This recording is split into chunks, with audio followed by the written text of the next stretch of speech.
Assalamualaikum warahmatullahi wabarakatuh. Bagaimana kabarnya anak-anak?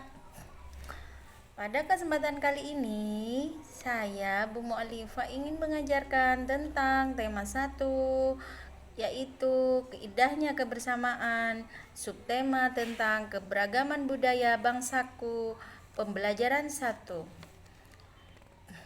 Pada tujuan pembelajaran kali ini, siswa mampu menyajikan gagasan pokok dan gagasan pendukung di setiap paragraf. Yang kedua, siswa mampu mengkomunikasikan keberagaman budaya, etnis, dan agama teman di kelas. Yang ketiga, siswa mampu menyajikan laporan hasil pengamatan tentang cara menghasilkan bunyi dari beragam benda di sekitar kita.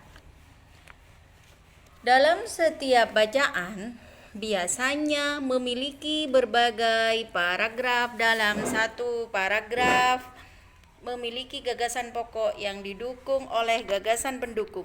Apa yang dinamakan gagasan pokok? Gagasan pokok adalah ide utama yang dibahas dalam bacaan berupa kalimat inti atau berupa pokok paragraf. Gagasan pendukung adalah uraian atau tambahan informasi yang dapat mendukung dari gagasan pokok. Setelah mengetahui gagasan pokok dan gagasan pendukung, mari kita dibuka halaman 1 sampai 2 tentang paragraf bacaan yang berjudul Pawai Budaya. Tugas yang pertama yaitu temukanlah gagasan pokok dan gagasan pendukung dari masing-masing paragraf. Keberagaman budaya, agama, bahasa daerah. Sebagai warga negara yang baik harus menghargai perbedaan yang ada.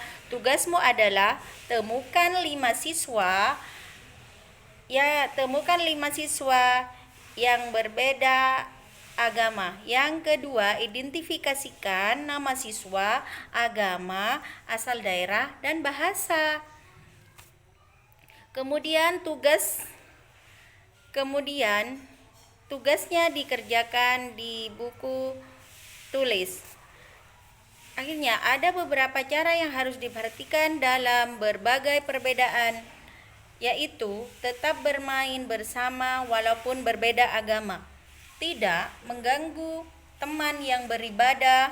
Yang ketiga, tetap bermain walaupun dari daerah kita berbeda-beda. Sikap apa yang kita harus hindari? Sikap kita yang harus hindari yaitu bermain dengan teman yang satu suku saja. Yang kedua, tidak menghargai agama orang yang berbeda. Yang ketiga, kita tidak boleh membedakan teman yang satu dengan teman yang lainnya.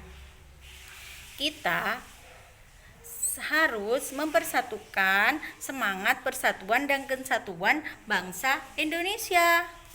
Indonesia juga kaya dengan berbagai macam alat musik, yaitu kecapi berasal dari Jawa Barat. Bagaimana cara bermainnya? Yaitu dengan cara dipetik. Yang kedua adalah angklung. Bagaimana cara bermainnya? Yaitu dengan cara digoyang. Yang ketiga adalah saluang, yaitu berasal dari Sumatera Barat, dengan cara ditiup. Tifa, yaitu berasal dari Papua, dengan cara dipukul. Setelah kalian belajar tentang berbagai alat musik yang ada di Indonesia, setiap musik akan menghasilkan berbagai macam bunyi yang berbeda-beda. Jadi, segala macam bentuk bunyi berasal dari benda yang bergetar. Getaran dari suatu benda yang mengakibatkan udara di sekitar benda bergerak dan menimbulkan gelombang bunyi di udara. Segala macam benda yang menghasilkan bunyi disebut sumber bunyi. Bunyi dapat merambat melalui benda padat, cair, dan gas. Akan tetapi, bunyi tidak dapat menghasilkan bunyi jika terdapat di dalam ruang hampa. Nah, tugas berikutnya yaitu silahkan kamu membuat barang-barang yang bisa berbunyi, yaitu yang menjadi sumber bunyi, yaitu seperti panci, sendok, ember, kaleng, terus timba, yang menghasilkan bunyi yang indah, dan berbagai bunyi yang indah akhirnya menghasilkan bunyi yang bagus.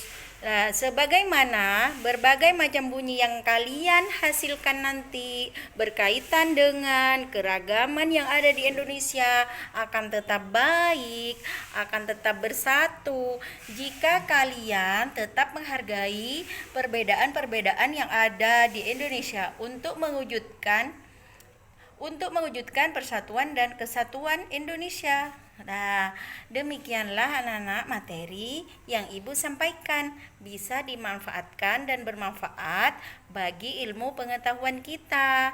Sampai jumpa. Assalamualaikum warahmatullahi wabarakatuh.